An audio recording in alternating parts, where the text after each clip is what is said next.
All right, we're back with another week of Unfiltered. Once again, Trump is proving that he knows exactly what he's doing. Murder rates have gone down in almost every major city, over 30% in Baltimore, Cleveland, and New Orleans, over 60% in Denver. That's the place where they wanted to keep the illegals in the apartment complexes, over 23% in New York and Chicago.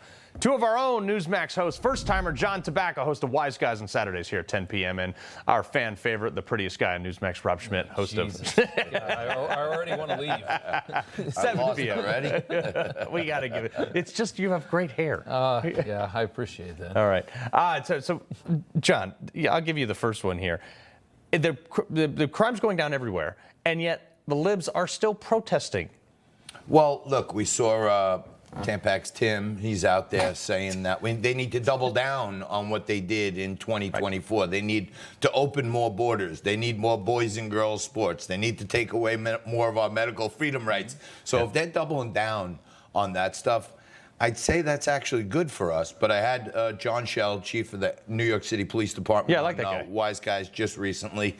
And he said it's definitely tied to Trump's immigration policies because the less time they have to spend babysitting and chasing down illegal migrant recidivists, the more time they can spend taking guns off the street and stopping violent crime. So the cops' workload can be focused where it's supposed to be. Noble concept. Certainly part of it. I think Trump was powerful enough, and I think the country really wanted it. I think he dragged the entire ideology of the country along with him toward sanity. I think that started happening in 2023 and 2024 when he ran for election. I think he moved the politics of left-wing people running our major cities.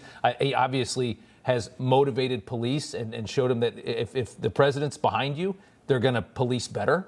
I think he changed the entire, the entire mentality of the country, and I think you're seeing that reflected in some of these crime stats. People just are not as confident to be able to commit crimes. They think they're going to get caught now. They think they're going to get prosecuted and arrested, so they're not going to go around shooting and robbing. Exactly. Yeah. Otherwise, you'll get tased in the face. Yeah. All right. Jimmy Kimmel gave his two things. Jesus. Hey, don't do stuff if you don't want to get tased in the face. Sounds like something that happens at the Higbie farm, Not in the face, tased John. in the face. We need to maintain our TV face here. All right, so Jimmy Kimmel gave his 2 cents on Elon's opposition to the big, beautiful bill. Look at this.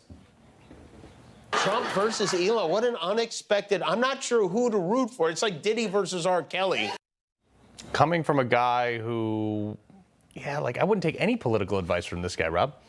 I wouldn't. And honestly, have you seen the way he behaved before he was neutered by his network? Yeah. I mean, you remember that? Remember when Jimmy Kimmel was a man? Yeah. No. And there was a brief moment there when he had the man show with Corolla, who's a great guy, and he was actually like a functioning male. Those were the days, right? And I don't know what happened to him now. I don't know what his wife did to him, but he's a shadow of what he once was. No, but John, you've seen these guys. These guys they've ripped you before too. Oh my God, Kimmel, Jon Stewart, they're all over Johnny T and the Wise Guys. They're always trying to find some Italian wisecrack. No, forget about it. The guy says we're He says we're taping the show in an Olive Garden. No respectable Italian guy would go to an Olive Garden. That was the biggest insult he put on That's me. what they got. In an Olive Garden. Give me a break. Actually, fairly unlimited bread. They referred to us as Dick Tracy villains, which I wasn't that mad about. But I mean, I'll be honest. The flare on the suit, I could see Dick Tracy out of it. This is old school, double-breasted. They're coming back. He's almost the exact same color. I think I have. You almost have the floating head thing going on. Like I have. It's like men's.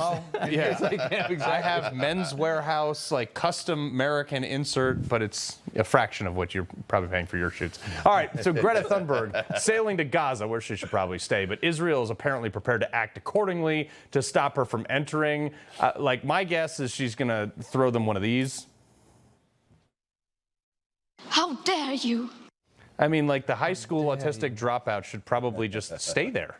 I don't know even what to say about this young lady anymore, but whatever's fashionable in the moment, that's her politics, right? Whatever the furthest left, why is she in Gaza?